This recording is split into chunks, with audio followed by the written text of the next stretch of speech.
Hi అండి. ఈరోజు big boss nomination task ఏంటి అంటే, అందరికీ ఆపోజిట్లో టెడ్డీ బేర్ బొమ్మలు ఉన్నాయి. వాటి మీద ఒక్కొక్కరివి ఫొటోస్ అతికించి ఉన్నాయి. అందరూ పరిగెత్తుకుంటూ వెళ్ళి వాళ్ళ ఫోటో లేనటువంటి టెడ్డీ బేర్ని వాళ్ళు పట్టుకొని రావాలి.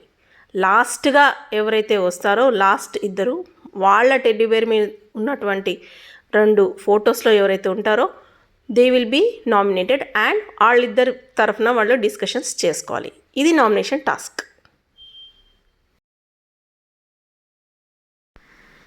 అయితే దీంట్లో ఫస్ట్గా మనకు నామినేషన్లోకి వచ్చింది సంజన గారు అండ్ రీతు గారు. సో దీంట్లో సంజన గారు ఇచ్చేటటువంటి ఎక్స్ప్లెనేషన్ ఏంటి అంటే, రీతు ఆల్వేస్ డెమాన్ మీద డిపెండ్ అయ్యి ఉంటుంది, లేదా డెమాన్ సపోర్టుతో మాత్రమే తను గెలుస్తుంది. వన్ ఆర్ ద అదర్ గేమ్లో రీతుకి డెమాన్ సపోర్ట్ ఉంది, కానీ నేను మాత్రము ఎటువంటి సపోర్ట్ తీసుకోవట్లేదు, అంటే రీతు కంటే షీ ఈజ్ బెటర్ అని సంజన వర్షన్.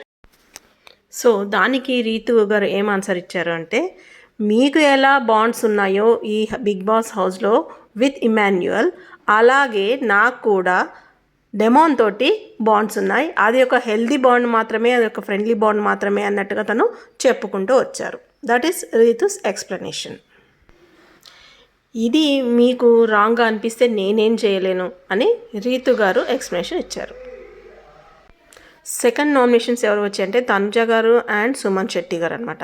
దీంట్లో దివ్య వాజ్ టాకింగ్ అగెయిన్స్ట్ తనుజ గారు. ఏం చెప్తున్నారు అంటే, తనుజ గారు will be mostly involved in fights, అది ఒక negative point when compared with Suman Shetty గారు అని దివ్య గారు పాయింట్ రేజ్ చేశారు. ఇది నార్మల్గా ఒప్పుకోదగ్గ విషయమే అని అనిపిస్తుంది. ఎందుకంటే లాస్ట్ సండే అయినటువంటి బిగ్ బాస్ షోలో నాగ్ సార్ ఏం చెప్పారు, తనుజ గారిది టోను కొంచెము ఎక్కువగా ఉంటుంది, హై పిచ్లో ఉంటుంది, దాన్ని తగ్గించుకుంటే చాలా బాగుంటుంది అని నెగటివ్ రివ్యూస్ ఏవైనా ఉన్నాయా అనేవి కూడా అడిగి తెలుసుకోవాలని సజెషన్ ఇచ్చారు. సో దాని ప్రకారము దివ్య రేజ్ చేసేటటువంటి పాయింట్ కరెక్టే అని అనిపిస్తుంది.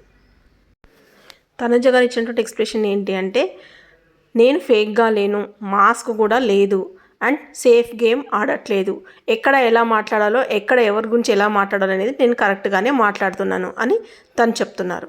అండ్ సుమన్ శెట్టికి అగనెస్ట్గా తను నామినేషన్ పాయింట్స్ ఏవి లేవు రేస్ చేయడానికి అని కూడా క్లియర్గా చెప్పారు.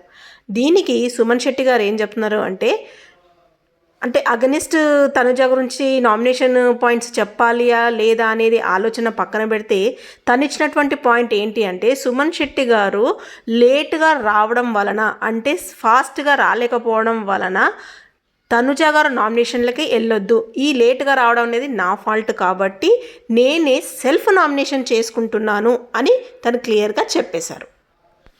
దీంట్లో సెల్ఫ్ నామినేషన్ చేసుకోవడం అనేది ఈజీ కాదు అండ్ కరెక్ట్ కూడా కాదు ఒక తరఫు నుంచి చూస్తే. కానీ సుమన్ శెట్టి గారు ఆ డిసిషన్ తీసుకున్నారు. ఈ డిసిషన్ వలన సుమన్ శెట్టి గారికి ప్లస్ అవుతుందా మైనస్ అవుతుందా అనేది మన ఓటింగ్స్ ద్వారా తెలిసిపోతుంది. అంటే దీని ద్వారా కూడా సుమన్ శెట్టి గారికి ఒక పక్కన సింపతి ఓట్స్ పడేటటువంటి అవకాశం కూడా చాలా ఉంది. సింపతి ఓట్స్ అనే కాదు, సుమన్ శెట్టి గారి గేమ్ చూస్తే కూడా లిటరల్లీ ఆయన చాలా జెన్యూన్గా ఉన్నట్టు అనిపిస్తున్నారు. ఆయన చాలా ఫేర్గా కూడా గేమ్ ఆడుతున్నారు. పాయింట్స్ కూడా ఏవి ఎక్కడ ఎలా పెట్టాలో అదే రకంగా పెడుతున్నారు. సో దీని తరఫున కూడా సుమన్ శెట్టి గారికి బాగా ఓటింగ్ వచ్చేటటువంటి అవకాశం ఉంది.